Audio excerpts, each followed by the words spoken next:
ఆంధ్రజ్యోతి. ఊరు మార్చి పేరు మార్చి అవినీతి పునాదులతో కాళేశ్వరం నిర్మాణం, అందుకే కూలిందని నివేదిక స్పష్టం చేసింది. కట్టుడు నుంచి కోలుడు దాకా సర్వం కేసీఆరే. సీఎంలా కాకుండా ఇంజనీర్లా వ్యవహరించారంట. ఆయన చెప్పాడుగా, నేను సీఎంలా కాదు, నా మెదడుని బయటికి తీసి రంగరించి రక్తం వడపోసి ఏదో బేజా ఫ్రై రకరకాలన్నీ చేసి నేను కాళేశ్వరం కట్టా అని చెప్పి ఆయన అప్పట్లో చెప్పాడు. ఇది ఎప్పుడైనా ఎవరైనా అరెస్ట్ చేయొచ్చు, బీఆర్ఎస్పై కాంగ్రెస్ కుట్ర, ఆందోళన చెందొద్దు. ఫామ్ హౌస్లో కేసీఆర్ సమావేశం. ఫామ్ హౌస్లో కూర్చొని చెప్తున్నాడు. ఫామ్ హౌస్లో కూర్చొని చెప్పడం నీకు తేలికే కదా సార్.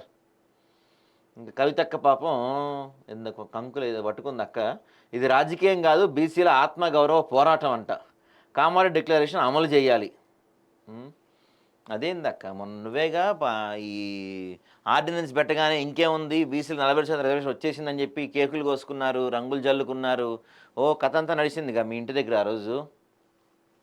మళ్ళీ దీక్ష ఎందుకు? ఇంకా బీఆర్ఎస్కు గువ్వల గుడ్ బై. పార్టీ సభ్యత్వానికి మాజీ ఎమ్మెల్యే బాలరాజు రాజీనామా, కేసీఆర్కు లేఖ. 9న బీజేపీలో చేరేందుకు ఏర్పాట్లు. ఇప్పుడు ఈయనకంటే రాజకీయ నాయకులకి ఆబ్వియస్లీ సిగ్గుండదు అనుకోండి, మనోడంటే చేరుతున్నాడు బీజేపీలో. మరి ఆ బీజేపీ వాళ్ళకి సిగ్గుండద్దా? ఏకంగా వాళ్ళ ఆర్ఎస్ఎస్ ప్రధాన నేత, తర్వాత అమిత్ షా ఇలాంటి వాళ్ళందరినీ కూడా, ఇక బిఎల్ సంతోష్ లాంటి ప్రధాన నేతలు అందరిని కూడా ఇరికిస్తానికి అప్పుడు కేసీఆర్ ఒక ట్రాప్ వేశాడు. ఆ ట్రాప్లో ప్రధానంగా మనోడే కదా ట్రాప్ చేసింది. అది మర్చిపోయారా మీరు?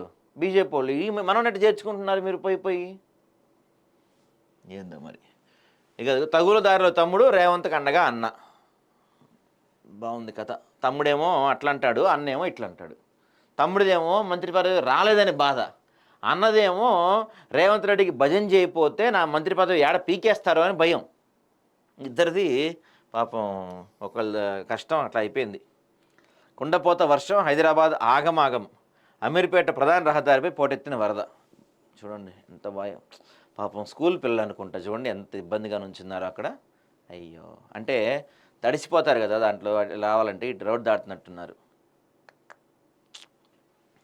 భారత్పై మరిన్ని సుంకాలు విధిస్తారంట. రష్యా చమురు కొనుగోళ్లే కారణం. భారత్ నుంచి భారీగా రష్యాకు ఆర్థిక వనరులు, దీంతో ఉక్రెయిన్ యుద్ధం. Donald Trump వ్యాఖ్యలంట. ఓడి అమ్మ, మన వాళ్ళు కూడా గట్టిగానే స్పందించారు. ఎక్కడికోబోతున్నారు ట్రైన్లో, ప్రత్యేక రైల్లో ఢిల్లీ వెళ్తున్నారంట.